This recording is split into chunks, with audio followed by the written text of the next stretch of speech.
Ang aking asawa ay nagdrag sa akin sa gala para ma-impress ang bagong may-ari. Manatili ka sa likod. Kahiya-hiya ang damit mo. Bulong niya ng may paghama. Nang dumating ang bilyonaryo, binalewala niya ang pakikipagkamay ng asawa ko. Naglakad diretso sa akin. Hinawakan ang mga kamay ko at bulong na may luha sa mata. Hinahanap kita ng 30 taon. Mahal pa rin kita. Nabitawan ng asawa ko ang baso. Masaya akong nandito ka. Sundin mo ang kwento ko hanggang sa huli at magkomento kung saan lungsod ka nakikinig para makita kung gaano kalayo na ang kwento ko. Dapat ay alam ko na may binabalak si Fernando nang bigla siyang magpumilit na samahan ko siya sa corporate gala. Sa halos 30 taong pagsasama, hindi niya kailanman gustong kasama ako sa anumang business event. Ako ang asawang naiiwan sa bahay, ang tahimik, ang nag-ayos ng plansa ng kanyang mga damit at naghahanda ng pagkain pag-uwi niya mula sa mahahalagang meeting kasama ang mga yay. Sasama ka sa akin ngayong gabi. Anunsyo niya noong Martes ng umaga, habang halos hindi iniaangat ang tingin mula sa financial newspaper. Nandoon ang bagong C. Binili na ang Montalvo Industries at kailangan kong magpa-impress ng tama. Huminto ako habang nagre-refill ng kanyang kape. Bahagyang nanginginig ang mainit na likido sa pitsel. Sigurado ka bang gusto mo akong kasama? Wala talaga akong maayos na damit para sa ganitong okasyon. Itinaas ni Fernando ang kulay-abo niyang mata na may pamilyar na paghama. Maghanap ka. Bumili ka ng mura kung kailangan. Basta huwag mo akong ipahiya. Huwag mo akong ipahiya. 3 salitang iyon ang soundtrack ng aming pagsasama sa loob ng mahigit 2 dekada. Huwag mo akong ipahiya sa sobrang pagkukuwento sa hapunan. Huwag mo akong ipahiya sa pagbanggit ng pinanggalingan ng pamilya mo. Huwag mo akong ipahiya sa pagiging masyadong maingay sa mga lugar na hindi ako welcome. Ginugol ko ang natitirang linggo sa paghahanap sa ukay-ukay at discount stores gamit ang 5,000 pesos na monthly allowance na ibinibigay ni Fernando para sa personal na gastusin. Lahat dapat galing doon. Damit ko, hygiene products, pati maliit na regalo para sa mga asawa ng business partners niya sa holidays. Pagkatapos ng maraming taon, naging eksperto na ako sa paghahanap ng disenteng damit sa halos wala. Ang damit na napili ko ay navy blue na may long sleeves. Modest pero elegante. Nagkakahalaga ito ng 2,500 pesos sa isang consignment shop at sinigurado sa akin ng tindera na galing ito sa high-end department store noon. Maingat ko itong pinlansa at isinabit sa likod ng aparador. Sinusubukang huwag isipin kung ano na namang masasabi ni Fernando na mali dito. Dumating ang gabi ng gala nang mas mabilis kaysa sa gusto ko. Lumitaw si Fernando mula sa kanyang walk-in closet na may perpektong fitted black tuxedo na malamang mas mahal kaysa sa ginagastos ko sa damit sa isang buong taon. Ang pilak na buhok niya ay suklay pabalik at suot niya ang gold watch ng tatay niya. Ang paalala sa lahat na galing siya sa mayaman. Kahit na nalulunod sa utang ang negosyo niya. Handa ka na ba? Tanong niya at biglang tumigil nang makita ako. Agad na dumilim ang mukha niya. Iyon ba ang isusuot mo? Tiningnan ko ang damit ko. Biglang nakita ito sa mata niya. Ang dating mukhang elegante sa tindahan. Ngayon ay parang luma at gastusin na. Akala ko maganda ito. Ito ang pinakamabuti na nakita ko sa budget na binigay mo. Umiling si Fernando nang may disgusto. Kakayanin na. Basta manatili ka sa likod ngayong gabi. Huwag magkapansin at sa ngalan ng Diyos. Huwag magkwento ng personal. Seryosong business people ito. Tahimik ang biyahe papuntang Grand Hotel sa Makati. Maliban sa classical music na paborito ni Fernando at sa paminsan-minsang tunog ng pag-check niya sa cellphone. Umupo ako sa tabi niya na nakapamaywang sa kandungan. Hinahaplos ng walang malay ang maliit na silver medallion sa lig ko. Ito ang tanging alahas na hindi binili ni Fernando para sa akin. Ang tanging tunay na akin. Isinusuot ko ito araw-araw sa loob ng 30 taon. Nakatago sa ilalim ng damit kung saan walang makakakita. Ang ballroom ng hotel ay eksakto kung ano ang inaasahan ko. Crystal chandeliers, puting tablecloths, at mga taong sinusukat ang halaga sa stock portfolio at vacation houses. Mabango ang hangin ng mamahaling pabango at sariwang lilis. At saan man ako tumingin, nakadress ang mga babae na mas mahal pa sa monthly mortgage namin. Dito ka, utos ni Fernando habang itinuro ang isang lugar malapit sa bar, kung saan nakatago ako sa lilim ng mga dekorasyong halaman. Kailangan kong maghanap ng ilang tao. Huwag kang alis diyan. Tumango ako at pinanood siyang lumakad ng matatag. Balikat ng nakastraight na may peking kumpiyansa. Alam ko na nahihirapan ang negosyo niya. Naririnig ko ang late night calls, mga pag-alala tungkol sa loans, deadlines, at mga kliyenteng umaalis. Ang gala na ito ay desperate attempt niyang iligtas ang lahat. Gumawa ng connections na makakapagligtas sa kanya sa bangkrut. Nanatili ako kung saan niya ako iniwan. Hawak ang basong tubig at pinapanood ang karamihan. Tumatawa ng malakas ang mga executives sa mga biro ng isa't isa. At ang mga asawa nila ay nagpapakitaan ng alahas at vacation plans. Parang alam ng lahat kung saan sila nababagay. Habang ako ay parang anino sa $2,500 kong damit. Humigit kumulang 20 minuto bago ko nakita si Fernando sa kabilang dulo ng kwarto.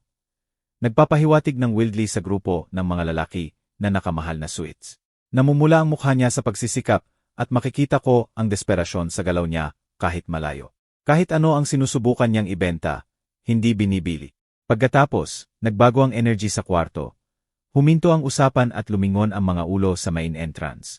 Inunat ko ang league para makita kung ano ang cause ng commotion at huminto ang hininga ko sa lalamunan. Isang matangkad na lalaki na may perpektong fitted tuxedo ang pumasok sa ballroom. Pilak ang gilid ng maitim niyang buhok at gumagalaw siya ng may tahimik na kumpiyansa na nagmumula sa tunay na kapangyarihan, hindi sa peking pagsisika. Kahit malayo, may pamilyar sa paraan ng pagkilos niya.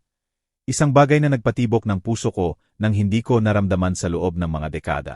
Siya iyon. Bulong ng isang tao sa tabi ko. Si Julian Montenegro, ang bagong si Julian. Tinamaan ako ang pangalan na parang physical blow. Hindi maaari. Pagkatapos ng 30 taon, hindi siya. Pero nang bahagyang lumingon siya, sinuri ang karamihan gamit ang mga matang maitim na kilala ko. Alam ko na siya nga. Julian Montenegro. Ang lalaking minahal ko ng buong puso noong 22 ako. Ang lalaking nagdala ko ng anak sa loob ng 3 buwan bago ko nawala lahat. Ang lalaking pinilit akong layuan. Inilibing ang puso ko sa maliit na university town kung saan namin pinlano ang buong future natin. Mas matanda na siya ngayon, distinguished sa paraang nagpapakita ng tagumpay at kapangyarihan. Pero pareho pa rin ang mukha. Matigas na panga, matinding mata na parang nakikita sa loob ng tao. Ang bahagyang pagkiling ng ulo kapag nag-iisip siya. Ang aking Julian, na hindi na akin at hindi na naging akin sa loob ng 3 dekada. Lumayo ako pa sa lilim. Tumitibok ng malakas ang puso ko na sigurado akong maririnig ito ng iba. Ano ang ginagawa niya rito? Ano ang tsansa na siya ang bagong si ng kumpanyang desperado kailangan ni Fernando? Sa kabilang dulo, nakita ni Fernando si Julian at agad na naglakad patungo sa kanya sa gitna ng karamihan. Nanood ako ng may horror, habang lumalapit ang asawa ko, sa lalaking hindi ko kailanman tinigilan ang pagmamahal. Nakalahad ang kamay para sa business handshake. Malapad at predatory ang ngiti. Tinanggap ni Julian ang kamay ng magalang. Pero kahit malayo, makikita kong hindi talaga siya nakikinig sa sinasabi ni Fernando. Naghahanap ang mata niya sa karamihan ng isang tao o bagay. At bigla, parang hinila ng invisible force, natagpuan niya ang tingin ko. Tumigil ang mundo. Sa isang sandali na parang walang hanggan. Tinitigan ako ni Julian Montenegro sa gitna ng punong kwarto. Pumuti ang mukha niya at nakita ko ang pagkakahiwalay ng labi niya sa shock. Natanggal ang business facade at sa isang saglit, bumalik siya sa 25 taong gulang. Tinitingnan ako ng parehong paraan noong bata pa tayo at naniniwala na kaya ng pag-ibig ang lahat. Nagsimulang gumalaw siya, naglalakad diretso patungo sa akin. Parang hindi umiiral ang 100 katao sa kwarto. Nagpatuloy si Fernando sa pagsasalita sa hangin ng ilang segundo, bago niya napansin na wala na si Julian na nakikinig. Nakita ko ang pagkalito ng asawa ko na naging alarma habang sinundan niya ang tingin ni Julian at napagtanto na diretso sa akin ang pupuntahan. "Excuse me," sabi ni Julian kay Fernando nang hindi siya tinitingnan. Mas malalim na ang boses niya ngayon. Pause sa mga taon at tagumpay. Pero pareho pa rin ang epekto sa tuhod ko. "Kailangan kong makausap ang asawa mo." Nagbulol si Fernando tungkol sa pagkakamali ni Julian. Na hindi naman importante ako. Pero hindi nakikinig si Julian. Naglakad siya diretso kung saan ako nakatayo. Nagyayelo sa lilim. Huminto siya ng sapat para maramdaman ko ang pabango niya. Mamahalin at sophisticated. Hindi katulad ng aftershave na ginagamit niya noong college. "Marina," sabi niya, at ang pangalan ko sa labi niya pagkatapos ng 30 taon ay nagpaluha sa mata ko nang hindi ko pinayagan. "Julian," bulong ko pabalik, halos hindi makapagsalita. Walang pag-alinlangan. Hinawakan niya ang parehong kamay ko sa pareho niyang kamay. Katulad ng ginagawa niya noong bata pa tayo. Mainit at matatag ang kamay niya. At naramdaman ko ang kawalan ng wedding ring sa daliri niya. "Hinahanap kita ng 30 taon," sabi niya. Makapal ang boses sa emosyon. Kumikinang ang maitim niyang mata sa pinipigilan na luha at nang magsalita ulit siya. Tumunog ang mga salita sa buong ballroom na biglang tumahimik. "Mahal pa rin kita." Tumunog ang pagkahulog ng tsampag glass ni Fernando sa marmol na sahig na parang putok ng baril sa katahimikan. Ang mga salita ni Julian ay lumutang sa hangin sa pagitan natin na parang tulay na hindi ako sigurado kung matapang akong tawirin. Sa paligid natin, tumigil na epektibo ang gala. Namatay ang usapan sa kalagitnaan, habang ang pinakamakapangyarihang tao sa lungsod ay nanonood sa eksena. Naramdaman ko ang kanilang curiosity na parang nasusunog ang balat ko. Pero ang tanging nakikita ko ay ang mukha ni Julian. Mas matanda at mas paus kaysa sa batang minahal ko. Pero hindi maikakaila na siya iyon. Nakakatawa ito. Pinutol ni Fernando ang sandali na parang kutsilyo. Tumayo siya sa pagitan namin. Namumula ang mukha sa hiya at galit. Marina, ano to? Binuka ko ang bibig para magsalita. Pero walang lumabas na salita. Aano ko ipapaliwanag ang 30 taong sakit na natago sa harap ng kwarto ng mga estranghero? Paano ko sasabihin sa asawa ko na wala siyang naging higit pa sa pansamantalang kanlungan mula sa sakit ng pagkawala ng tanging lalaking tunay kong minahal? Hindi inalis ni Julian ang tingin sa mukha ko. Maaari ba tayong mag-usap ng pribado? Tanong niya. Malumanay ang boses, pero may hindi may kakailang autoridad ng taong sanay na sinusunod. Tumawa ng maalat si Fernando. Pribado. Asawa ko siya. Ano mang sasabihin mo sa kanya, sabihin mo sa harap ko. Hindi. Sabi ni Julian ng simple. Hindi pwede. Halos hindi makayanan ang bigat ng tingin niya. Makikita ko ang mga tanong doon, ang sakit na hindi naagapan ng panahon, ang pag-ibig na nakaligtas sa 3 dekada ng paghihiwalay. Pero nakikita ko rin ang panik ni Fernando, ang pagyanig ng kamay niya habang napagtatanto na gumuho ang maingat niyang planong gabi. Julian, sa wakas ay nasabi ko, halos bulong lang. Hindi ko kaya, hindi dito, hindi ganito. Tumango siya ng dahan-dahan. Naiintindihan sa paraang hindi kailanman naintindihan ni Fernando. Siyempre, pero kinuha ni Julian ang isang puting calling card na may silver embossed letters mula sa bulsa ng kanyang coat. Tawagan mo ako. Kailangan nating mag-usap. Kinuha ko ang card nang nanginginig ang daliri. Nagkadikit ang kamay namin saglit. Parang kuryente ang haplos na nagpaalala kung ano ang pakiramdam ng pagiging hinawakan ng may pag-ibig sa halip na pag-aari. Alis na kami, anunsyo ni Fernando ng malakas. Hinawakan ang braso ko ng sapat para mag-iwan ng pasa. Gayon. Dumilim ang mukha ni Julian nang makita ang kapit ni Fernando sa akin at sa isang saglit ay akala ko ay makikialam siya. Pero umiling ako ng bahagya at umatras siya. Nakakuyom ang panga sa halatang pagsisika. Naghihintay ako ng tawag mo. Sabi niya ng mahina. Hinila ko ni Fernando sa ballroom. Dumadaan sa mga mukha na nakatingin at bulungan ng haka-haka. Hinigbitan ko ang calling card ni Julian sa kabilang kamay ko. Matalim ang gilid na pumipisil sa palad ko na parang lifeline. Ang biyahe pawi ay bangungot ng galit at akusasyon ni Fernando. Pero halos hindi ko narinig. Ang isip ko ay bumalik sa maliit na university town kung saan ako naging bata, matapang, at desperadong in love. Nagkakilala kami ni Julian noong 3rd year namin sa State University. Nag-aaral ako ng literature sa partial scholarship. Nagtatrabaho sa 3 part-time jobs para mabayaran ang kulang sa tuition.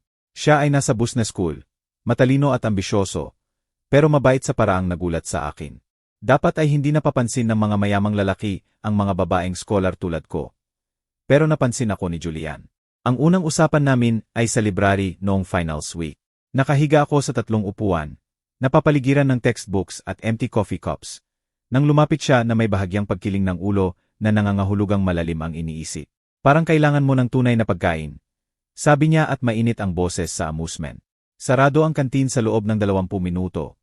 Pero may kilala akong bukas hanggang madaling araw. 24-hour dinner na may pinakamasarap na pi sa bayan. Itinaas ko ang tingin mula sa Victorian literature book ko. Handa nang tumanggi ng magalang. Wala akong pera para sa late night dinners at tiyak na walang oras para sa mga laro ng mayayamang lalaki sa mga katulad ko. Pero nang makita ko ang maitim at seryosong mata niya na buong tapat, may nagbago sa loob ko. Hindi ko afford ang restaurant, sabi ko ng tapat. Pero salamat. Hindi ko tinanong kung kaya mo. Sagot niya ng mahinahon. Tinanong ko kung gutom ka. Ganyan si Julian, diretso, tapat, tumatago sa mga pakitang tao para marating ang puso ng bagay. Pumunta kami sa dinner na yon at binilhan niya ako ng apple pie at nakinig habang nagkukwento ako tungkol sa books, dreams, at scholarship na ayaw kong mawala. Hindi siya nagtry magpa-impress sa kwento ng yaman ng pamilya niya o future plans. Nakinig lang talaga. Naging inseparable kami pagkatapos noon. Ipinakilala ko ni Julian sa mundo niya ng cocktails at country clubs. Pero nakakalusot din siya sa mga iyon para tuklasin ang mundo ko ng midnight study sessions at shared pizza sa maliit na dorm rooms. Nag-uusap kami tungkol sa lahat, literatur at business, pamilya at pangarap, ang future na buong-buo naming pinagtitibay. Ang gabi na nagropose siya ay perpekto sa simplicity. Nakaupo kami sa paborito naming spot sa tabi ng lake sa campus, nanonood ng sunset sa bundok. Kinuha ni Julian ang emerald ring ng lola niya. Antike at maganda, at nanginginig ang kamay niya habang isinuot ito sa daliri ko. Pakasalan mo ako, Marina, sabi niya, makapal ang boses sa emosyon. Gusto kong gugulin ang natitirang buhay ko sa pagpapasaya sa iyo. Sinabi kong nang walang pag-aalinlangan. 22 taong gulang kami at naniniwala na sapat ang pag-ibig para malampasan ang anumang hadlang. Naglano kami na maliit na kasal pagkatapos ng graduation. Honeymoon sa Europe. Apartment na paghahasyan habang tinatapos ni Julian ang MBA niya. Parang posible ang lahat kapag 22 ka at in love. Pero may ibang plano ang mga magulang ni Julian. Sina Carlos at Victoria Montenegro ay old money sa lungsod. Uri ng tao na sinusukat ang relasyon sa social advantage at business connections. Nang malaman nila ang engagement ni Julian sa scholar mula sa middle-class family, mabilis at brutal ang reaksyon. Binalaan nilang alisin ang mana ni Julian ng tuluyan. Walang tuition, walang trust fund, walang pwesto sa family business empire na binuo ng maraming henerasyon. Pero mas malala pa, binalaan nilang sisirain ang scholarship ko, ang future ko, lahat ng pinaghirapan ko. May connection si Carlos Montenegro kahit sa university admin. Isang salita lang niya at mawawala ang lahat. Hindi nila ito magagawa, sabi ni Julian nang sabihin niya sa akin ang ultimatum. Nasa apartment niya kami at maputi ang mukha niya sa galit. Lalaban ako. Alis ako sa pera, sa business, sa lahat. Magiging tayo ng mag-isa. Pero buntis na ako sa anak niya. Kahit hindi ko pa sinasabi. Nalaman ko ito 3 araw bago. Nakaupo sa sahig ng dorm bathroom na may plastic pregnancy test sa nanginginig na kamay. 22 taong gulang. Takot na takot at desperadong in love sa lalaking sisirain ng pamilya namin bago pa nila ako tanggapin. Nang gabing iyon, ginawa ko ang pinakamahirap na desisyon sa buhay ko. Binriyak ko si Julian nang hindi sinasabi ang tungkol sa baby. Ibinalik ko ang ring ng lola niya at lumayo sa lahat ng pinagsama namin. Sinabi kong napagtanto ko na magkaiba tayo, na hindi ko gusto ang buhay na iniaalok niya. Nakita ko ang paggabali ng puso niya ng Liv. Nakita ko ang kalito at sakit sa mata niya at halos bumagsak ako. Pero nanatili akong matatag. Pinaniwala ko siyang nawala ang pag-ibig ko sa kanya sa halip na sabihin ang totoo. Na tinakot ako ng banta ng mga magulang niya. Nadala ko ang anak niya. Na isinakripisyo ko ang future natin para protektahan siya sa pagpili sa pagitan ko at ng lahat ng kilala niya. 3 linggo pagkatapos, nawala ang baby. Miscarriage sa 8 weeks, biglaan at mapangwasak. Nagdurugo ako mag-isa sa yard ng hospital. Umiyak hindi lang sa anak na nawala, kundi sa future na wala na. Sinubukan akong i-contact ni Julian sa mga linggong iyon. Nag-iwan ng messages na hindi ko sinagot. Lumilitaw sa mga lugar na alam niyang pupuntahan ko. Iniiwasan ko siya ng may husay ng taong masyadong nasaktan ang puso para mag-risk na mas masaktan pa. Sa wakas ay tumigil siya. Sa wakas ay nagtapos siya at lumipat at hindi ko na siya nakita hanggang gabing iyon. Ilang buwan pagkatapos ng break-up, pinakasalan ako ni Fernando Montalvo. Kilala siya ng negosyo ng tatay ko. 12 taong mas matanda sa akin at ganap na iba kay Julian sa lahat ng mahalaga. Matatag, predictable, ganap na ligtas. Nang sabihin kong, hindi dahil minahal ko siya, kundi dahil pagod na akong mag-isa sa sakit. Pagod na umiiyak tuwing gabi sa lahat ng nawala. Akala ko matututo akong magmahal kay Fernando, kahit makakahanap ng satisfaction sa buhay na iniaalok niya. Mali ako, tulad ng maraming bagay. Lumabas na controlling si Fernando sa mga paang naintindihan ko pagkatapos ng maraming taon. Nagsimula ng maliit, suggestions tungkol sa damit ko, friends ko, paraan ng pagsasalita ko sa publiko.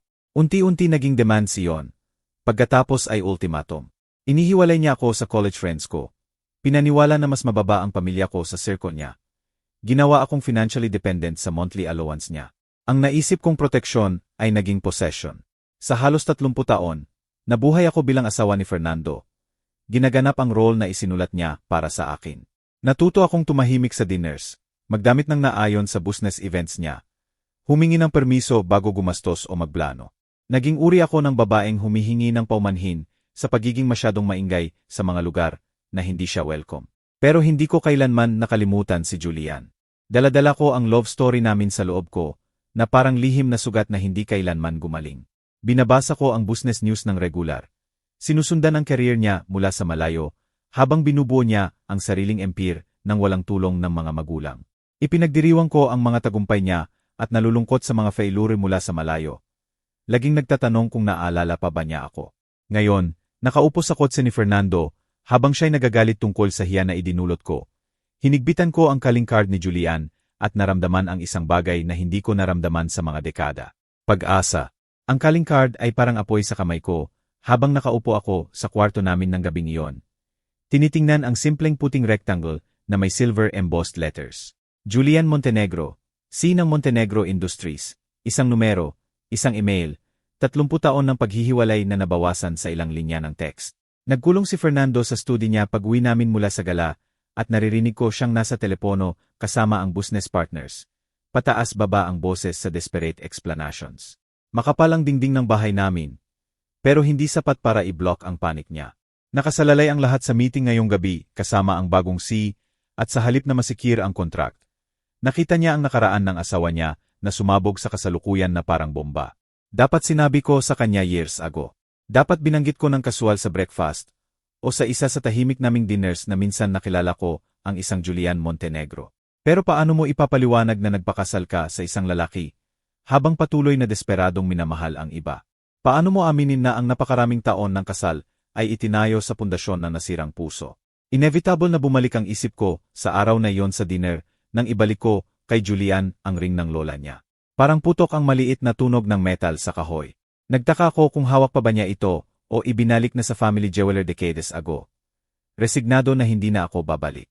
Hindi ko malalaman, pero hinahabol ako ng tanong habang tinitingnan ang calling card at nagtataka kung totoo ba ang second chances o biro lang ng universe sa mga taong nawalan na ng lahat ng mahalaga. Kinailangan kong magdesisyon bukas kung tatawagan ko ba ang numerong nasa puting card na iyon.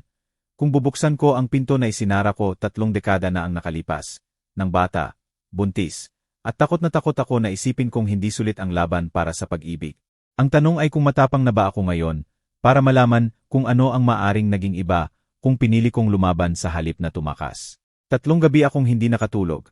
Tinitingnan ang calling card ni Julian, bago ko nahanap ang tapang na tumawag. Sa bawat tagkuha ko ng telepono, tumutunog sa isip ko ang boses ni Fernando sa lahat ng dahilan kung bakit hindi dapat. Lahat ng paraan na sisirain nito ang maingat naming binuong buhay. Pero nang magising ako ng alas negatibo, 3 ng madaling araw, napagtanto kong ang maingat na binuo ay isa pang paraan lang ng pagsasabi na ganap na walang laman. Huwebes ng umaga, maaga umalis si Fernando para sa golf meeting kasama ang potential investors. Mga desperadong katulad niya na sinusubukang iligtas ang nalulunod na negosyo sa handshakes at fake promises. Naghintay ako hanggang marinig ko ang kotse niya na lumabas ng garage, bago ako lumakad patungo sa kitchen phone. Nanginginig ang kamay habang dinidial ang numero sa silver embossed card. Montenegro Industries, Office of MR Montenegro. Isang profesional na babaeng boses ang sumagot. Hello. Nagpause ako. Napagtanto na hindi ko alam kung paano ako magpapakilala. Hindi na ako ang college girlfriend ni Julian. Hindi na ang lost love niya. Ako ang asawa ni Fernando Montalvo. Tumatawag sa lalaking nagdeklara ng pag-ibig sa akin sa harap ng ballroom ng pinakamakapangyarihang tao sa lungsod. Si Marina Montalvo ito. Hiniling ni MR Montenegro na tawagan ko siya. Maikling katahimikan. Pagkatapos, lumambot ng halata ang boses. Siyempre po, MRS Montalvo. Naghihintay po si MR Montenegro ng tawag ninyo. Pwede po ba kayong maghintay saglit? Parang walang hanggan ang paghihintay. Hinigbitan ko ang telepono ng sapat na pumuti ang knuckles ko. Nakikinig sa classical music na nagpapaalala sa akin ng concerts na pinupuntahan namin ni Julian noong estudyante. Ipinakilala niya ako kay Mozart at Beethoven. Nakaupo sa tabi ko sa University Auditorium at nanonood sa mukha ko habang nadiskubre ko ang ganda ng mga sinfonya na hindi ko pa naririnig noon. Marina. Dumating ang boses niya sa linya na parang haplos. Katulad ng paraan niya ng pagtawag sa pangalan ko nang tayo'y mag-isa sa apartment niya. Maggayakap at nag-uusap tungkol sa future natin. Salamat sa pagtawag. Muntik ko nang hindi gawin. Inamin ko. Nagulat sa sariling katapatan. Hindi ako sigurado kung matalino to. Walang kinalaman ang pagiging matalino dito. Sabi ni Julian ng mahinahon. May mga bagay na kailangan lang. Maaari ba tayong magkape sa lugar na walang istorbo? Naintindihan ko ang ibig niyang sabihin. Sa lugar na hindi kami matatagpuan ni Fernando, na hindi magdulot ng isa pang eksena katulad ng sa gala. May maliit na cafe sa Main Street, ang Blue Moon Cafe. Kilala mo ba? Hahanapin ko. Pwede ka bang nandun sa loob ng isang oras? Isang oras. 60 minuto para magdesisyon kung matapang ba akong makita ulit siya. Umupo sa harap niya at makinig sa kailangan niyang sabihin. 60 minuto para pumili sa pagitan ng kilalang buhay at posibilidad ng isang bagay na akala ko na wala na magpakailanman. Nandoon ako. Sabi ko at ibinaba ko ang telepono bago ko mabago ang isip. Ang Blue Moon Cafe ay nakatago sa pagitan ng bookstore at vintage clothing shop. Uri ng lugar kung saan nakaupo ang mga artista at estudyante ng maraming oras habang nagtatrabaho sa nobela o nag-aaral para sa exams. Nadiskubre ko ito years ago sa isa sa bihirang solo outing ko at pumupunta ako rito minsan kapag masyadong nakakasakal ang kontrol ni Fernando. Kapag kailangan kong alalahanin na may mundo sa labas ng marble-floored house namin, kung saan malayang tumatawa ang tao at nag-uusap tungkol sa ideyas sa halip na stock portfolios. Dumating ako 15 minuto ng maaga at pumili ng table sa sulok sa likod, kung saan nagbibigay ng privacy ang shadows ng exposed brick walls. Amoy ng roasted coffee beans at cinnamon pastries ang cafe, at ang low murmur ng usapan ay gumagawa ng kokoon ng anonymity. Nag-order ako ng cafe latte na hindi ko naman gusto at pinanood ang pinto. Tumitibok ang puso ko na parang nakakulong na ibon. Dumating si Julian ng eksakto sa oras. Sinuri ang kwarto hanggang makita ang mata ko. Iba siyang tingnan sa daylight na pumapasok sa bintana ng cafe. Mas matanda, pero mas solid sa ilang paraan. Ang batang minahal ko ay naging lalaki na nag-uutos ng atensyon nang hindi humihingi. Nasuot ang authority na parang well-tailored suit. Pero nang ngumiti siya sa akin, tunay na ngiti sa unang pagkakataon mula sa gabing iyon sa gala. Nakita ko ang bakas ng 22-year-old na nagpropose sa akin sa tabi ng leke. Maganda ka, sabi niya habang umuupo sa harap ko, at naramdaman ko ang init sa pisngi ko. Hindi na ako tinawag na maganda ni Fernando sa loob ng maraming taon. Maganda siguro kapag nakaayos ako para sa business functions niya. Acceptable, presentable, pero hindi kailanman maganda. Mukha kang successful, sagot ko. Iniiwasan ang compliment dahil hindi ko na alam kung paano tanggapin. Bahagyang nawala ang ngiti ni Julian. Ang tagumpay ay hindi kapareho ng kaligayahan, Marina. Natuto ako niyan sa mahirap na paraan. Dumating ang waitress para kunin ang order ni Julian. Black coffee, katulad ng iniinom niya noong college nang mag-stay up all night mag-aral. Pagkaalis nito, kumalat ang awkward silence sa pagitan namin. Puno ng 30 taong hindi nasabing salita at hindi nasagot na tanong. Bakit ka umalis? Tanong ni Julian sa wakas. Tahimik pero diretso ang boses. Ang tunay na dahilan, hindi ang kwento tungkol sa pagkakaiba ng gusto natin. Hindi ako naniniwala, kahit isang segundo. Nasa isip ko na ang conversation na ito sa loob ng 3 araw. Sinusubukang maghanap ng salita na magpapaliwanag ng hindi masyadong nagbubunyag. Pero nakaupo sa harap niya. Nakikita ang sakit na naninirahan pa rin sa maitim niyang mata pagkatapos ng lahat ng taon, na pagkwento ko sa kanya ang lahat. Sinabi ko tungkol sa banta ng tatay niya. Tungkol sa meeting sa malamig na opisina sa downtown, kung saan inilatag ni Carlos Montenegro, kung paano niya sisirain ang future naming dalawa kung hindi ako alis. Sinabi ko tungkol sa pagbubuntis na itinago ko sa lahat. Tungkol sa pagkawala ng Bobby 3 linggo pagkatapos ng break-up. Tungkol sa pagpapakasal kay Fernando dahil pagod na akong umiyak mag-isa. Nakinig si Julian ng walang pagputol.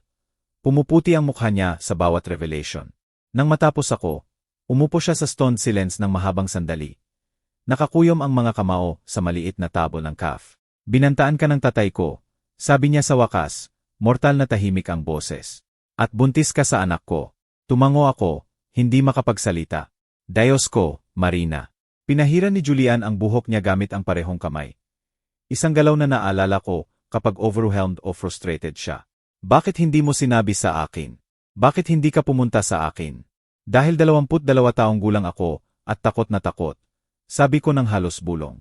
Dahil pinaniwala ako ng tatay mo na ang pagmamahal natin ay sisirain tayong dalawa. Dahil akala ko pinoprotektahan kita. Pinoprotektahan ako. Tumawa si Julian. Pero walang katatawanan doon. Pinrotektahan mo ako sa pamamagitan ng pagsira sa puso ko at paglaho mula sa buhay ko. Pinrotektahan mo ako sa pamamagitan ng pagpapaniwala sa akin sa loob ng 30 taon na hindi ako sapat para itago ka. Ang sakit sa boses niya ay hindi makayanan. Inabot ko ang kamay sa table ng walang malay. Tinakpan ang nakakuyom niyang kamao ng kamay ko. Julian, sobrang sorry ko. Iniisip ko na tama ako. Inikot niya ang kamay ng palm up. Hinawakan ang mga daliri ko sa kanya. Mainit at pamilyar ang haplos niya. Kahit pagkatapos ng 3 dekada. Namatay ang tatay ko 5 taon na ang nakalipas. Sabi niya ng mahina. Sa huling 15 taon ng buhay niya, sinusubukan kong maging approved niya. Sinusubukan kong patunayan na kaya kong bumuo nang walang tulong niya. Hindi ko alam ang mga banta. Hindi ko alam ang ginawa niya sa'yo. Wala nang saysay, sabi ko. Kahit alam naming pareho na kasinungalingan iyon, mahalaga ito kaysa dati. Dahil ang pag-unawa sa nakaraan ang tanging paraan para magkaroon ng saysay ang kasalukuyan. Mahalaga sa akin, sabi ni Julian ng matatag. Mahalaga dahil kailangan mong malaman na hindi ko kailanman tinigilan ang pagmamahal sa'yo. Hindi nang umalis ka, hindi nang nagpakasal ka kay Fernando, hindi nang nagpakasal ako kay Catalina. Dahil pinilit ng mga magulang ko na kailangan ko ng asawang angkop para sa appearances. Hinanap kita, Marina. Sa loob ng maraming taon, naghira ko ng investigators. Sinusundan ang mga lead na walang patutunguhan. Hindi ko kailanman nawalan ng pag-asa na makikita ulit kita. Sumikip ang puso ko sa sakit ng kanyang confession. Julian, nag-divorce ako kay Catalina 3 taon na ang nakalipas. Patuloy niya. Friendly naman, walang anak, walang tunay na pag-ibig, nawala sa kahit saan. Alam naming pareho na mali ang dahilan ng pagpapakasal namin. At noong nakaraang buwan, sa wakas ay nahanap kita. Na-trace ng investigators ko ang marriage records mo, ang address mo. Pinaplano kong lapitan ka ng maingat, diplomatic. Hindi ko inakalang papasok ako sa gala na iyon at makikita kitang nakatayo doon na parang galing sa panaginip. Ang bigat ng mga salita niya ay nanirahan sa pagitan namin na parang pangako at banta. Nahanap niya ako, pinaplano niyang i-contact ako. Hinanap niya ako sa loob ng 30 taon. Ang buhay na binuo ko kay Fernando, ang maingat na routine ng aming kasal, ang security na akala ko kailangan ko. Bigla itong naging fragile na parang tissue paper. Ano ngayon? Tanong ko, kahit natatakot sa sagot. Hinigpitan ni Julian ang kamay ko. Depende sa'yo. Alam kong kasal ka. Alam kong komplikado to. Pero Marina, alam ko rin na tunay ang meron tayo at hindi ko iniisip na patay na iyon. Hindi para sa akin at hindi ko iniisip na para sa'yo rin. Tama siya at alam naming pareho. Nakaupo sa harap niya sa maliit na cafe na iyon. Naramdaman ko ang attraction sa pagitan namin na kasing lakas noong 22 taon kami at naniniwala na kaya ng pag-ibig ang lahat. Pero hindi na ako 22.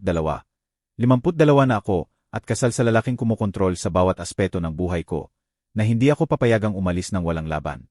Hindi ako bibigyan ni Fernando ng divorce. Sabi ko ng mahina. Hindi kusang loob. Nakikita niya akong possession, hindi tao, at kailangan niya ng obedience ko para mapanatili ang image niya. Lalo na ngayong nahihirapan ang negosyo niya. Kung dayon, huwag kang humingi ng permiso. Sabi ni Julian ng simple. Iwan mo siya. Pasok ka sa trabaho para sa akin. Sisiguraduhin kong protected ka financially at legally. Lumutang ang offer sa hangin sa pagitan namin. Nakakaakit at nakakatakot ng sabay. Ang trabaho ay magbibigay sa akin ng independence. Paraan para mabuhay ng walang monthly allowance ni Fernando. Ang pagtatrabaho kay Julian ay magbibigay ng dahilan para makita ko siya araw-araw. Para muling buuin ang anumang koneksyon na natira sa pagitan namin. Pero nangangahulugan din yon ng digmaan kay Fernando. Na makikita ang pagtatrabaho ko kay Julian bilang pinakamalaking betrayal. Kailangan ko ng oras para mag-isip, sabi ko. Kahit bahagi ng akin ay gustong sabihin agad. Gusto kong lumabas ng cafe na iyon at tumasok sa bagong buhay nang hindi lumilingon. Tumango si Julian nang may pag-unawa tulad ng dati. Kumuha ng lahat ng oras na kailangan mo. Pero Marina, kinuha niya ang isa pang calling card. Ito may personal cell number niya na nakasulat sa likod. Huwag kang mawala ulit. Ano man ang desisyon mo, huwag kang mawala, hindi ko kaya pang dumaan ulit doon. Kinuha ko ang card. Nagkadikit ulit ang mga daliri namin. Hindi ako mawawala. Pangako ko at seryoso ako. Umupo kami sa komportableng katahimikan ng ilang minuto pa. Umiinom ng malamig na kape, habang hinuhukay ang mga guho ng nakaraan namin. Nang tumayo si Julian para umalis sa wakas, yumuko siya at hinalikan ang pisngi ko ng mahinahon. Katulad ng ginagawa niya noong estudyante kami, at ihahatid niya ako pabalik sa dorm pagkatapos ng mahabang study sessions sa library. Naghihintay ako, sabi niya ng mahina, sa anumang mangyari. Pinanood ko siyang umalis, ang lalaking minahal ako sa loob ng 30 taon, nang hindi alam kung bakit ko siya iniwan. Bigla na lang naging walang laman ang cafe nang wala siya. Parang nawala ang lahat ng ilaw sa kwarto. Umupo ako mag-isa sa malamig kong kape, at sinubukang isipin kung ano ang itsura ng buhay ko kung matapang akong pumili ng pag-ibig kaysa security, posibilidad kaysa routine.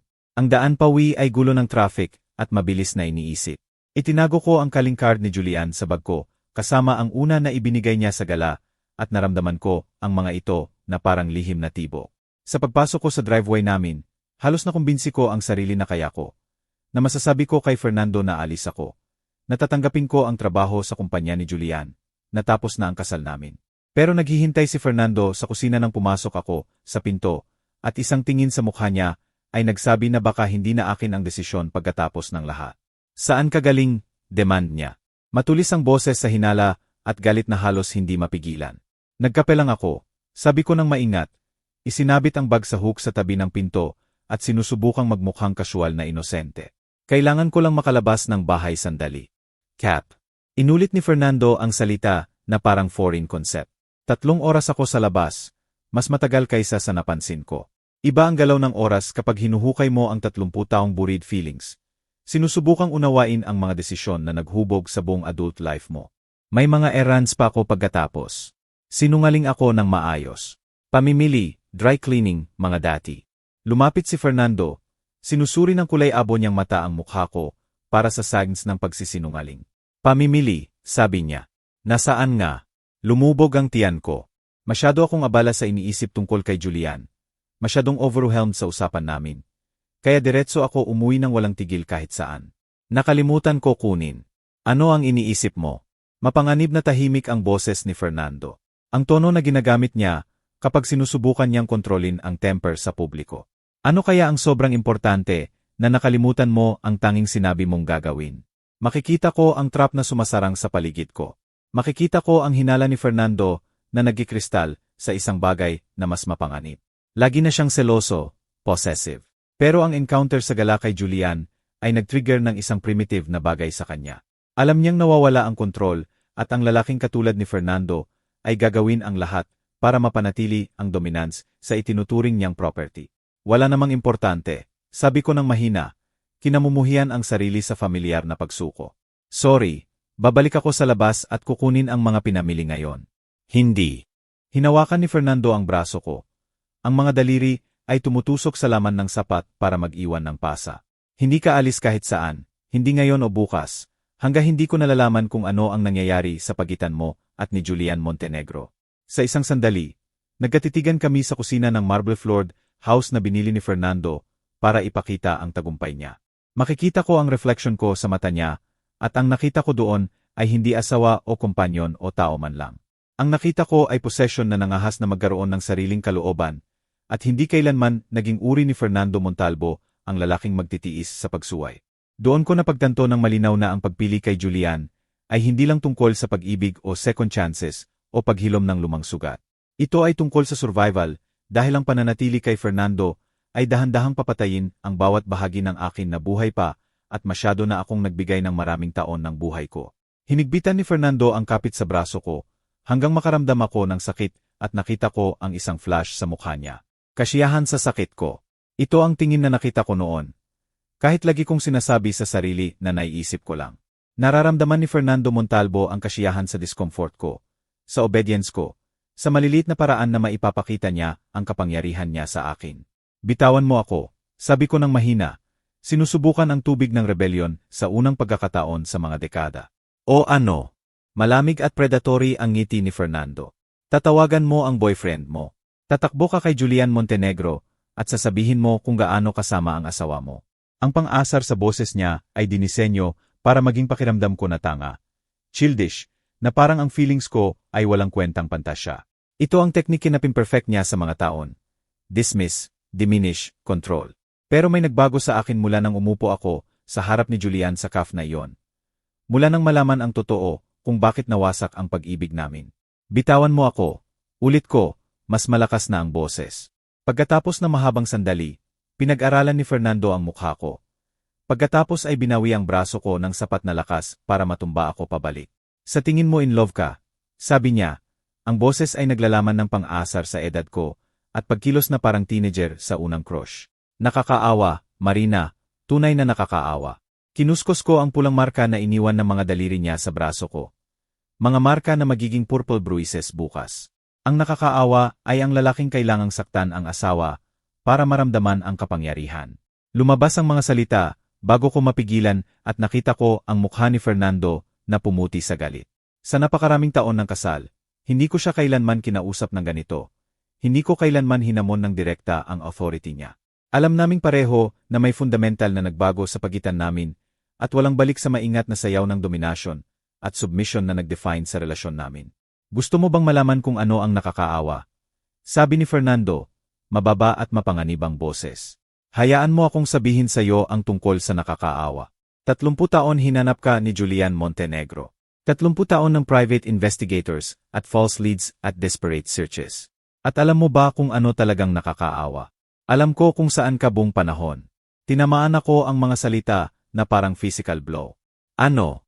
Tumawa si Fernando, walang init o katatawanan. Narinig mo ba? Alam kong hinahanap ka ni Julian. Alam ko ang investigators, ang inquiries, ang background checks. Sigurado akong lumamig ang bawat lead. Ang bawat trace ay walang patutunguhan. Pinrotektahan kita mula sa kanya, Marina. Pinanatili ko siyang malayo sa kasal natin, sa buhay natin. Tiningnan ko ang asawa ko, ang lalaking kasama ko ng matagal, at napagtanto na hindi ko siya kilala talaga. Alam mo na hinahanap niya ako. Siyempre alam ko, hindi naman subtol si Julian Montenegro sa ginagawa niya.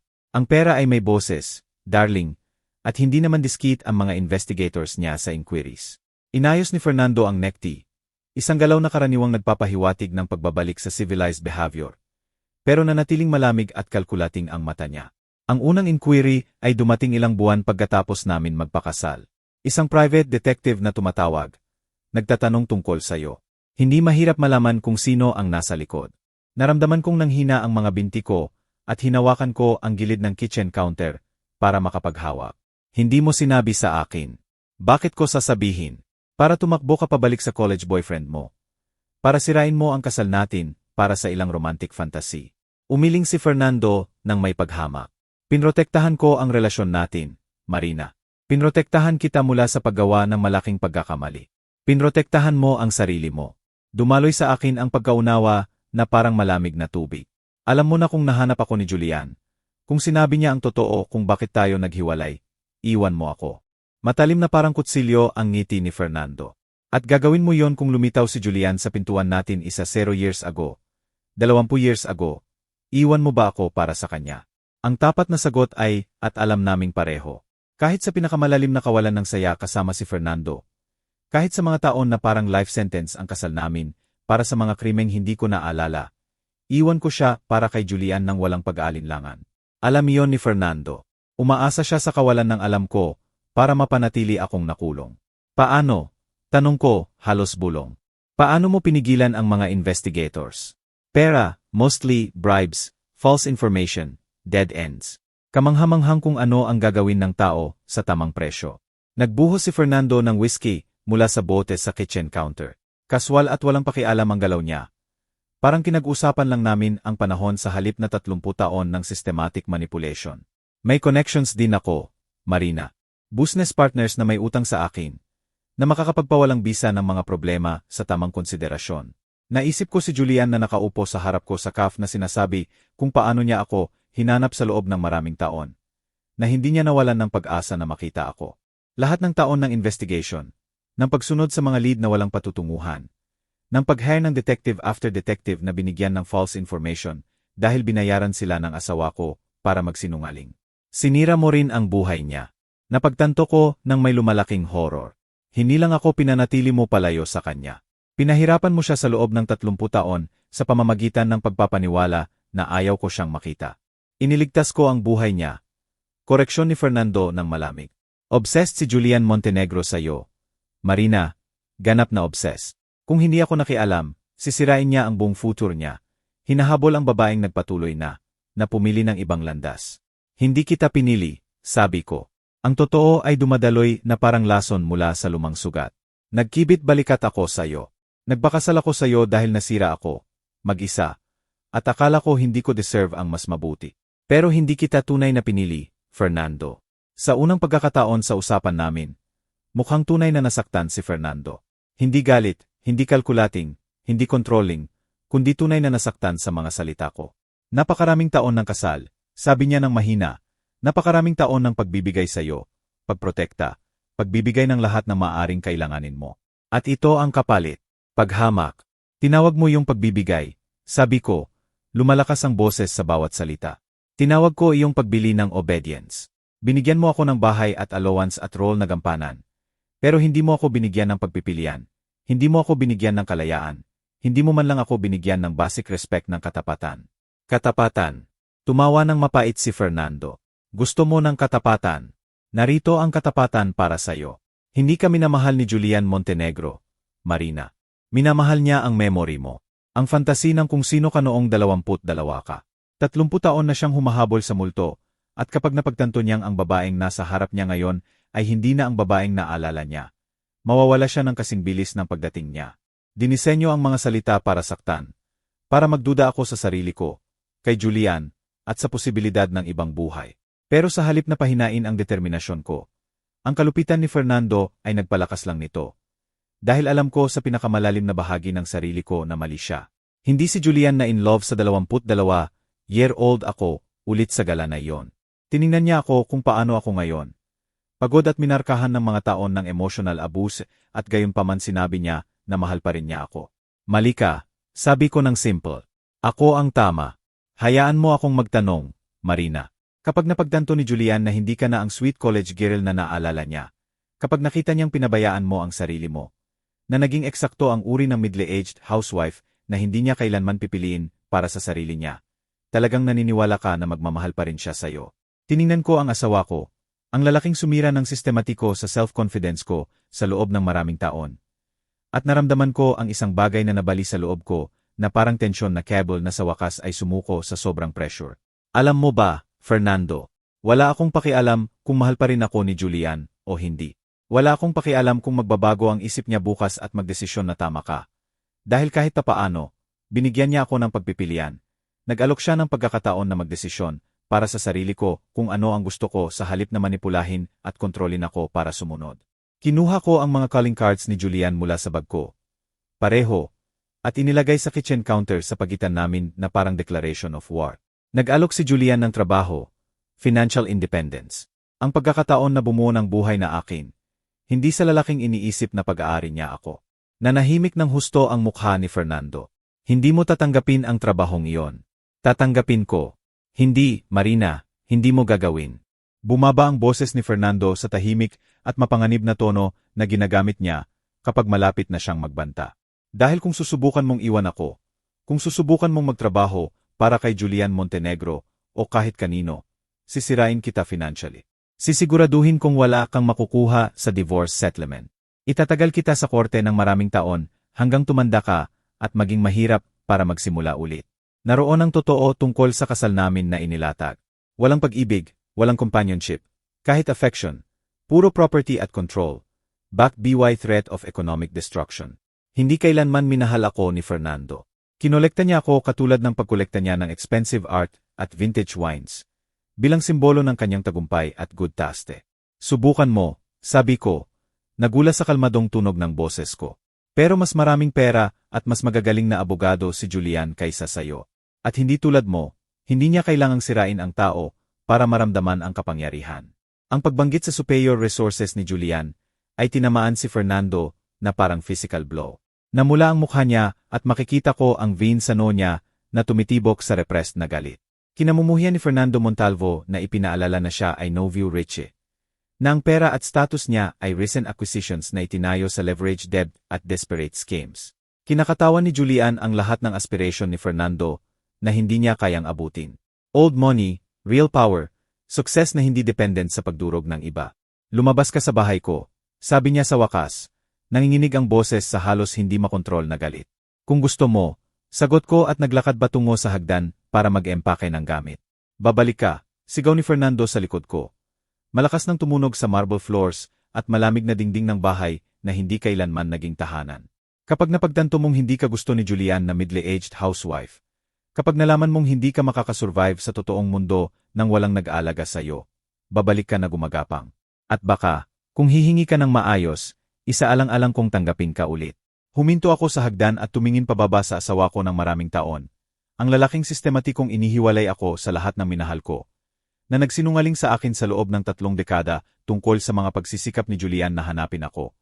Na tunay na naniniwala na masyado akong mahina at nasira para mabuhay ng walang kontrol niya. Hindi, Fernando, sabi ko ng mahina, hindi ako babalik dahil anuman ang mangyari kay Julian. Anuman ang mangyari sa trabaho o future o kahit ano. Sa wakas naiintindihan ko ang isang mahalagang bagay. Mas gusto kong mag-isa sa natitirang buhay ko kaysa gumugol ng isa pang araw, kasama ang taong nakikita ako bilang possession sa halip na tao. Habang umaakyat ako sa hagdan para mag-empake ng damit, naririnig ko si Fernando sa likod ko. Nasa telepono na ulit, pataas-baba ang boses sa galit na explanations. Malamang tumatawag sa lawyer o business manager, isa sa iba pang lalaking tumutulong sa kanya na mapanatili ang ilusyon ng tagumpay at respectability. Pero sa unang pagkakataon sa mga dekada, hindi ako nakikinig sa boses ni Fernando Montalvo nang may takot o anxiety o pangangailangan na pasayahin. Nakikinig ako dito na parang background noise. Isang bagay na hindi na ugnay na malapit ng mawala ng tuluyan. May tawag akong kailangang gawin, trabaho na tatanggapin, at buhay na aking agawin. At nagsisimula na ngayon. Tumawag ako kay Julian mula sa kotse ko sa parking ng isang downtown hotel. Nanginginig pa rin ang kamay mula sa confrontation kay Fernando. Nagtatakip ang araw sa horizon ng lungsod. Pinipinta ang mga bundok sa shedes ng ginto at lila na nagpapaalala sa akin ng mga hapon na ginugol namin ni Julian sa pag-aaral sa campus. Kung kailan walang limitasyon ang future at sapat ang pag-ibig para malampasan ang anumang hadlang. Marina, sagot ni Julian sa unang ring na parang naghihintay siya sa tabi ng telepono. Ayos ka ba? Mukhang upset ka. Iiwan ko siya. Sabi ko nang walang paligoy-ligoy. Mas matatag ang boses ko kaysa sa pakiramdam ko. Si Fernando. Iwan ko siya ngayong gabi, at gusto kong tanggapin ang offer mo ng trabaho. Maikling katahimikan. Pagkatapos dumating ang boses ni Julian na mainit at sigurado. Saan ka? Sa Marriott Hotel sa downtown. Hindi ako makapag-isip ng ibang lugar. Manatili ka diyan. Darating ako agad. 20 minuto pagkatapos, pinanood ko sa lobby windows habang humihinto ang itim na kotse ni Julian sa valet.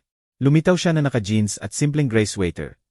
Mukhang mas katulad ng college boy na minahal ko kaysa sa powerful C na nagkukomento sa boardrooms at multi-million-dollar deals. Nang makita niya akong nakaupo sa isa sa leather chairs sa lobby, lumiwanag ang mukha niya sa halo ng relief at mas malalim na bagay. Pag-asa. Nasugatan ka ba? Tanong niya habang umuupo sa tabi ko at agad napansin ang mga pasa sa braso ko kung saan hinawakan ako ni Fernando. Nakakuyom ang panga niya sa controlled na galit. Pinatong niya ang kamay sayo. Wala namang hindi ko kaya, sabi ko. Kahit alam naming pareho na hindi ganap na totoo iyon. Ang abuse ni Fernando ay psychological sa mahabang panahon kaya ang physical component ay naramdaman na natural na escalation. Hindi deviation sa usual behavior niya. Maingat na inabot ni Julian. Hinaplos ng mahinahon ang purple marks sa forearm ko. Walang dapat maglagay ng kamay sayo ng may galit, Marina. Walang dapat. Ang tenderness sa boses niya, ang maingat na paraan ng pagsusuri sa mga pasa na parang kayang pagalingin niya sa sheer willpower, ay nagpaluha sa mata ko. Nakalimutan ko na ang pakiramdam ng pagiging tratuhin ng may genuine concern. May taong nagmamalasakit sa sakit ko, sa halip na itakwil bilang weakness o drama. Sabihin mo sa akin ang nangyari, sabi ni Julian ng mahina. At sinabi ko ang revelation ni Fernando na alam niya ang search ni Julian sa loob ng 30 taon. Ang systematic sabotage ng bawat investigation. Ang threats at manipulation na nagpanatili sa amin na magkahiwalay. Nakinig si Julian ng lumalaking disbelief at galit. Nakakuyom ang mga kamao, habang lumilinaw ang full extent ng deception ni Fernando. Putangina, sabi niya sa wakas, pause ang boses sa emosyon. 30 taon na nagtatanong kung naalala mo ba ako. Kung nagsisisi ka ba sa pag-alis. 30 taon na naniniwala na baka hindi ako nakipaglaban ng sapat para sa'yo. Na baka talaga nawala ang pag-ibig mo sa akin. Hindi ko kailanman tinigilan ang pagmamahal sa'yo, sabi ko. Lumabas ang mga salita, bago ko mapigilan. Ni isang araw sa 30 taon. Nagpakasal ako kay Fernando, dahil nasira at mag-isa ako. Pero hindi ko kailanman tinigilan ang pagdadala sa'yo sa puso ko. Lumingon si Julian para harapin ako. Ang maitim niyang mata ay sinusuri ang mukha ko. At ngayon, pagkatapos ng lahat ng nangyari, pagkatapos ng lahat ng panahong lumipas, ano ang gusto mo ngayon, Marina? Ito ang tanong na natakot akong sagutin, kahit sa sarili ko. Ano ang gusto ko sa impossible situation na ito? Ang second chance na parang regalo at pagsubok ng sabay. Gusto kong matuklasan kung sino ako kapag walang takot. Sabi ko ng tapat. Gusto kong makita kung ano ang itsura ng buhay ko kung ako ang magdedesisyon sa halip na ipagdesisyon para sa akin. At gusto kong malaman kung tunay ba ang meron tayo para mabuhay sa lahat ng pinagdaanan natin. Ngumiti si Julian. Ang unang genuine smile na nakita ko mula sa kanya mula sa recognition moment sa gala. Kung gayon, tuklasin natin ng sama-sama. Kinabukasan, pumasok ako sa offices ng Montenegro Industries bilang bagong Director of Community Relations ni Julian. Isang posisyon na ginawa niya specifically para sa akin. Nagagamitin ang background ko sa literature at education para bumuo ng partnerships sa local schools at literacy programs. Makabuluhang trabaho. Ang uri ng trabaho na lagi kong pinapangarap at ang sweldo na inaalok ni Julian ay higit pa sa monthly allowance ni Fernando na pinarami sa 12,000 pesos kada linggo. Sabi niya nang pag-usapan namin ang posisyon sa dinner kagabi. Plus benefits, vacation leave, at complete autonomy sa department mo. Gusto kong magkaroon ka ng financial independence, Marina. Gusto kong hindi ka na dependent sa generosity ng iba para sa basic needs mo. Ang pera ay higit pa sa naisip kong kitain. Sapat para mag-rent ng sariling apartment, bumili ng sariling kotse, gumawa ng sariling desisyon kung paano gastusin ang oras at resources. Pero higit pa sa financial freedom, ang trabaho ay kumakatawan sa isang bagay na akala ko na wala na magpakailanman. Ang pagkakataon na mapahalagahan ang isip ko sa halip na obedience, ang mga ideya ko sa halip na katahimikan. Malugod akong sinalubong ni Margarita, ang assistant ni Julian, at binigyan ako ng tour sa offices. Ipinakilala sa department heads at ipinaliwanag ang iba't ibang community outreach initiatives ng kumpanya. Lahat ay professional at friendly. Tinatrato ako bilang valuable colleague sa halip na personal project ng boss. Sa katapusan ng unang araw ko, mas energized at may purpose ako kaysa sa nararamdaman ko sa mga dekada. Pero tapos na ang mga pagsisikap ni Fernando na kontrolin ang narrative. 3 araw pagkatapos kong magsimula sa bagong trabaho, tinawag ako ni Julian sa opisina niya ng may somber expression. Kailangan nating mag-usap, sabi niya habang isinasara ang pinto sa likod ko. Abala si Fernando. Inabot niya sa akin ang makapal na legal document na may official seals at threatening language. Sinusuhan ako ni Fernando ng alienation of affection, na sinasabing sadyang nakialam si Julian sa kasal namin at humihingi ng financial damages para sa pagkasira ng relasyon namin. Arkaikong legal concept na bihirang gamitin sa modern divorce proceedings. Pero nakahanap si Fernando ng mga abogado na handang ituloy. Nag-request din siya ng court order para i-freeze ang anumang joint assets hanggang matapos ang divorce.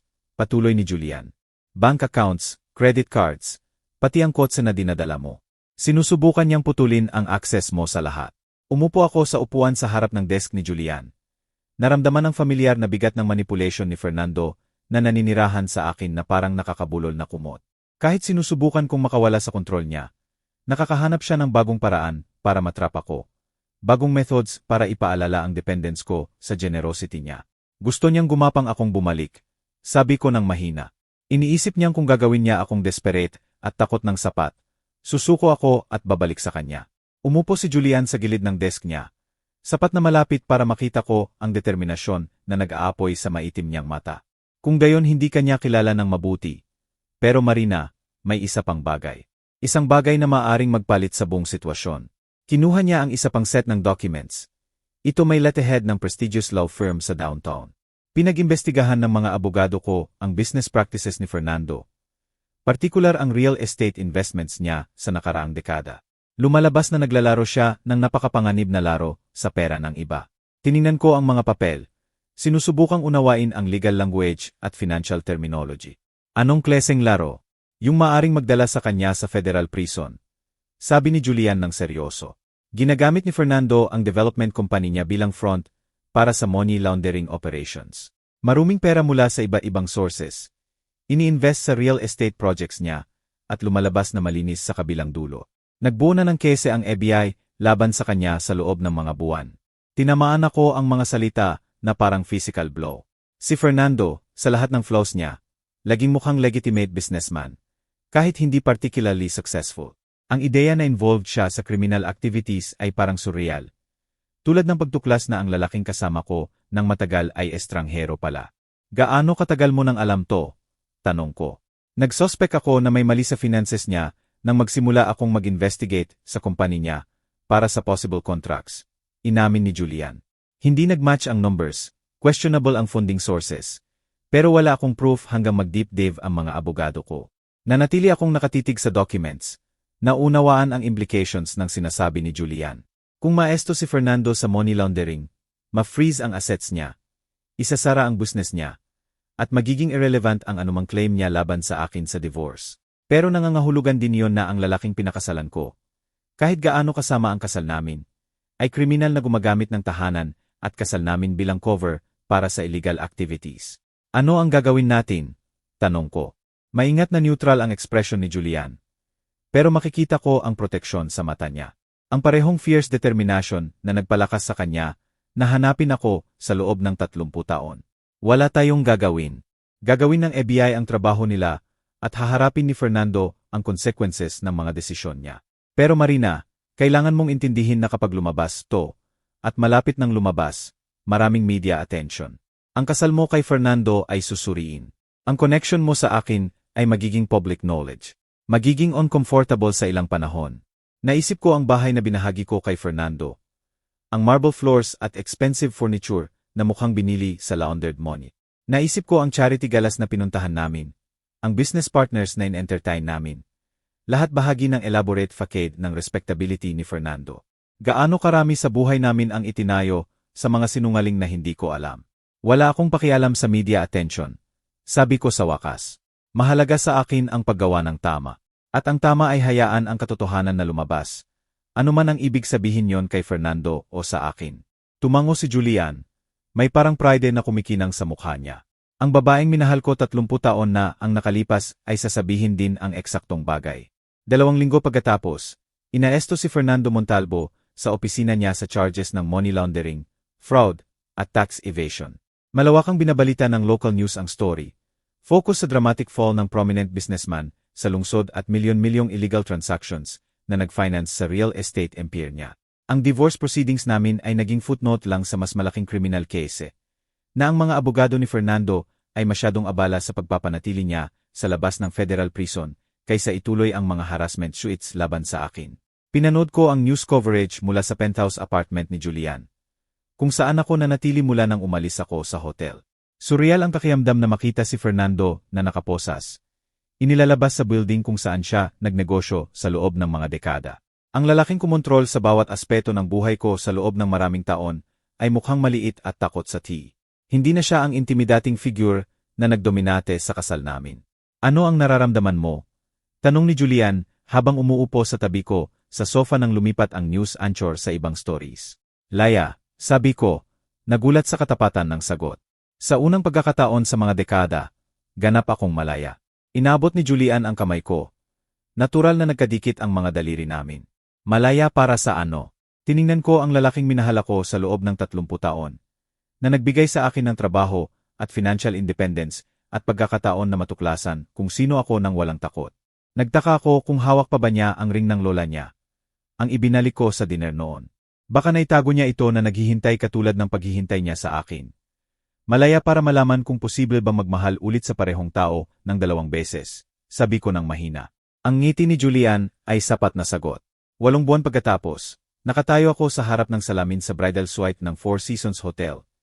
Inaayos ang simpleng ivory dress na pinili ko para sa second wedding ko. Walang pagkakahawig sa elaborated dress na isinuot ko nang magpakasal kay Fernando.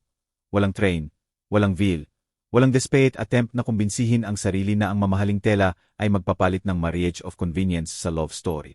Ang dress na ito ay elegante sa simplicity. Perpekto para sa babaeng sa wakas ay natutunan ang pagkakaiba ng pagkibit-balikat at pagpili. Maganda ka, darling, sabi ni Margarita, na naging pinakamalapit kong kaibigan sa mga nakaraang buwan. Sinusulatan niya ang pearl necklace sa lig ko. Something borrowed mula sa sarili niyang koleksyon. Nagpapatuloy ng tradisyon na hindi ko naobserbahan ng maayos sa unang pagkakataon. Nahuli ng liwanag ng hapon ang mga perlas na pumapasok sa bintana ng suite at sa isang sandali. Naibalik ako sa college days namin ni Julian nang gumugol kami ng lazy Sunday mornings sa apartment niya. Nagbabasa ng newspaper at nagpaplano ng future.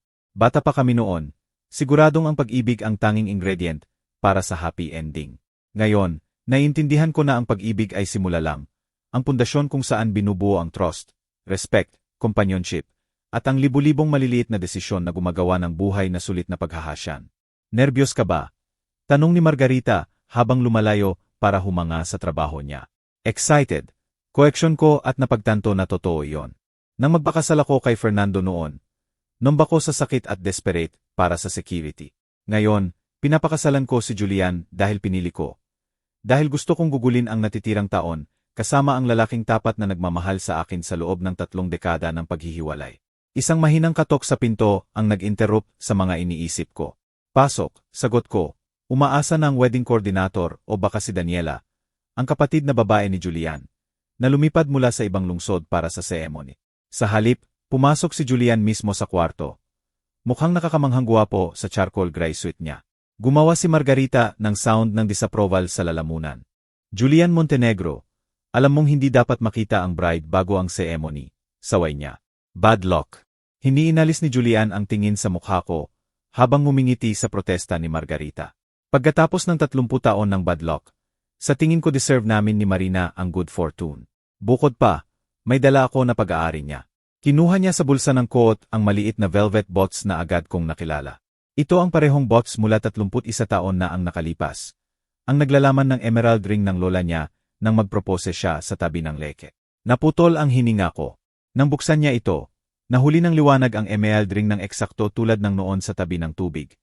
Nang bata pa tayo at naniniwala na ang mga pangako na ginawa ng may luha ng saya ay hindi masisira. Itinago mo, bulong ko, lumuluha ang mata sa lahat ng taon.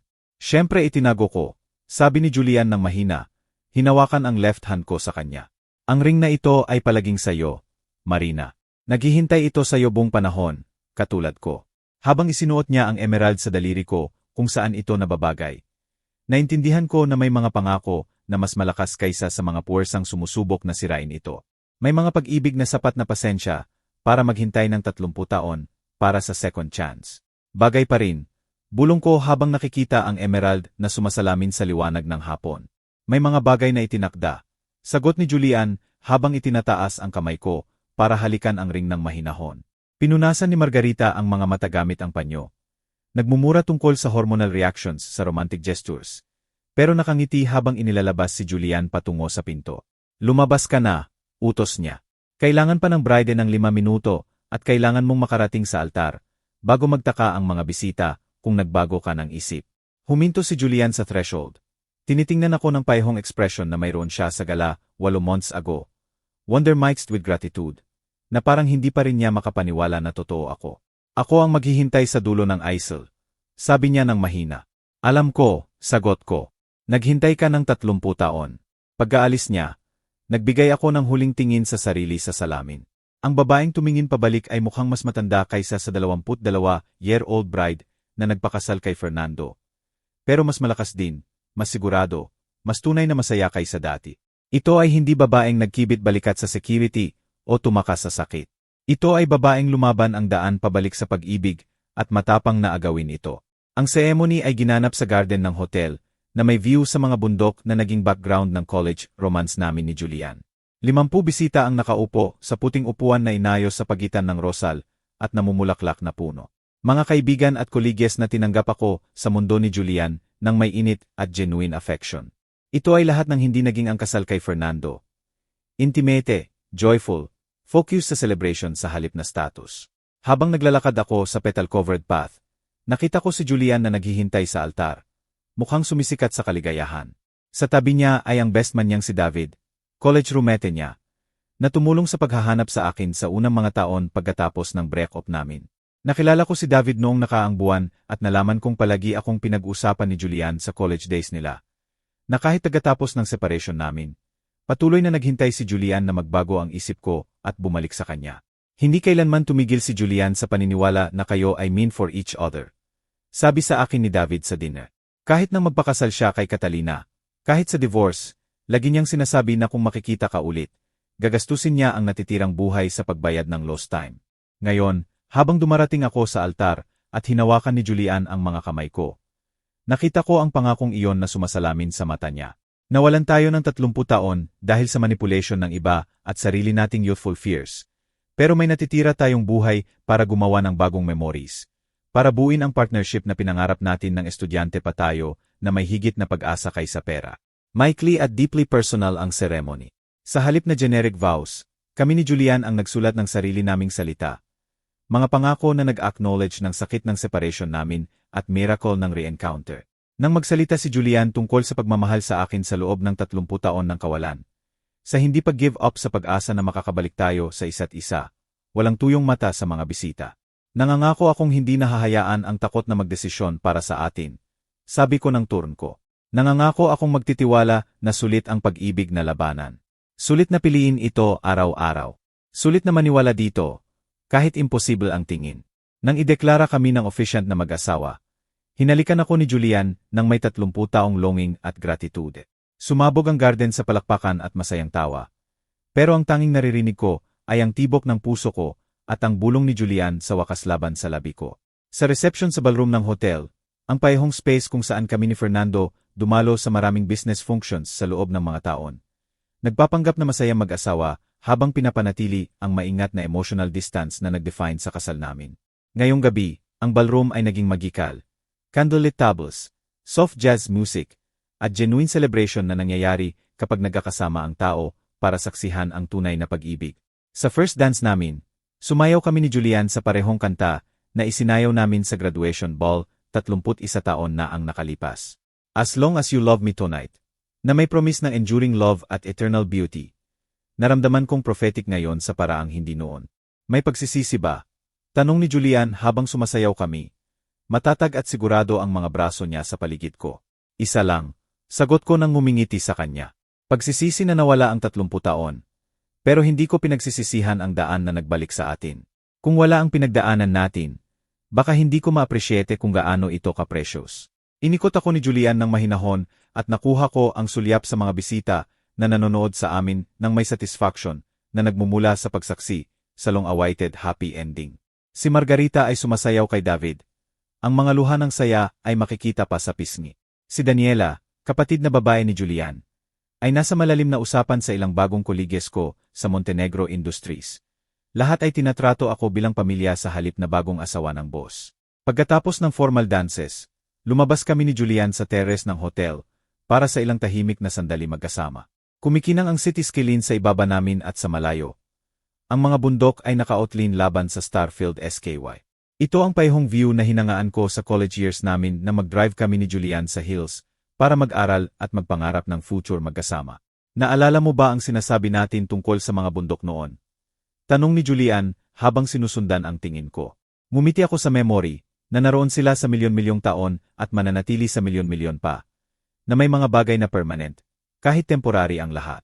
Katulad natin, sabi ni Julian ng simple. Katulad nito, kinuha niya ang cellphone at ipinakita ang picture na kinuha niya sa ceremony. Ang moment na naglakad ako sa aisle patungo sa kanya, mukha kong sumisikat sa kaligayahan at certainty. Sa background, ang mga bundok ay nakatayo ng marilag. Eternal witnesses ng second chance namin sa pag-ibig. Gusto kong tandaan ang moment na ito ng eksakto kung paano ito, sabi ni Julian. Gusto kong tandaan kung ano ang pakiramdam na sa wakas ay may lahat ako ng gusto ko. Habang nakatayo kami sa terrace na iyon, napapaligiran ng celebration ng pag-ibig namin at promise ng shared future. Naisip ko si Fernando na nagsiserve ng sentence sa federal prison. Naisip ko ang bahay na binahagi namin na ngayon ay walang laman at naghihintay na ibenta para sa government asset recovery. Walang vindictive satisfaction ang naramdaman ko sa pagbagsak niya. Lamang tahimik na pasasalamat na ang mga sinungaling at manipulation niya ay hindi na aking pasanin. Naisip ko si Carlos Montenegro, tatay ni Julian, na namatay 5 taon na ang nakalipas. Naniniwala pa rin na naseparate niya ang anak sa inappropriate na babae. Hindi niya nakita ang muling pagkakasama namin ni Julian. Hindi siya pinilit na harapin ang failure ng malupit niyang schemes. Baka iyon na ang sapat na hustisya. Higit sa lahat, naisip ko ang babaeng ako 8 months ago. Nakulong, kinokontrol, convinced na mas mahalaga ang security kaysa happiness. Parang estranghero na siya. Ngayon, naalala ko ng may compassion. Pero hindi ko na kinikilala bilang sarili ko. Ang babaeng naging ako ay mas malakas, mas matapang, mas handang lumaban para sa mahalaga. Isa akong ipinagmamalaki ko. Ano ang iniisip mo? Tanong ni Julian. Napansin ang contemplative expression ko. Sa future, sagot ko ng tapat, ang future natin, lahat ng umaga nagigising tayong magkasama. Lahat ng desisyon na gagawin natin bilang partners sa halip na estranghero na nagbabahagi ng bahay. Lahat ng taon na natitira para magmahalan ng tama. Itinaas ni Julian ang left hand ko sa labi niya. Hinahalikan ng emerald ring na sa wakas ay nakauwi na. Hindi pa huli para sa new beginning. Tiningnan ko ang asawa ko, ang tunay kong asawa, ang lalaking pinili ko ng buong puso sa halip na tanggapin dahil sa pangangailangan. At naramdaman ko ang huling bakas ng takot at duda na nahuhulog na parang dahon ng taglagas. Eksaktong tamang oras, sabi ko. Sa wakas matanda na tayo para malaman kung ano talaga ang pag-ibig. At sapat pa ring bata para ma-enjoy ito ng matagal na panahon. Habang muling sumasali kami sa reception, sumasayaw at tumatawa kasama ang mga taong naging chosen family namin.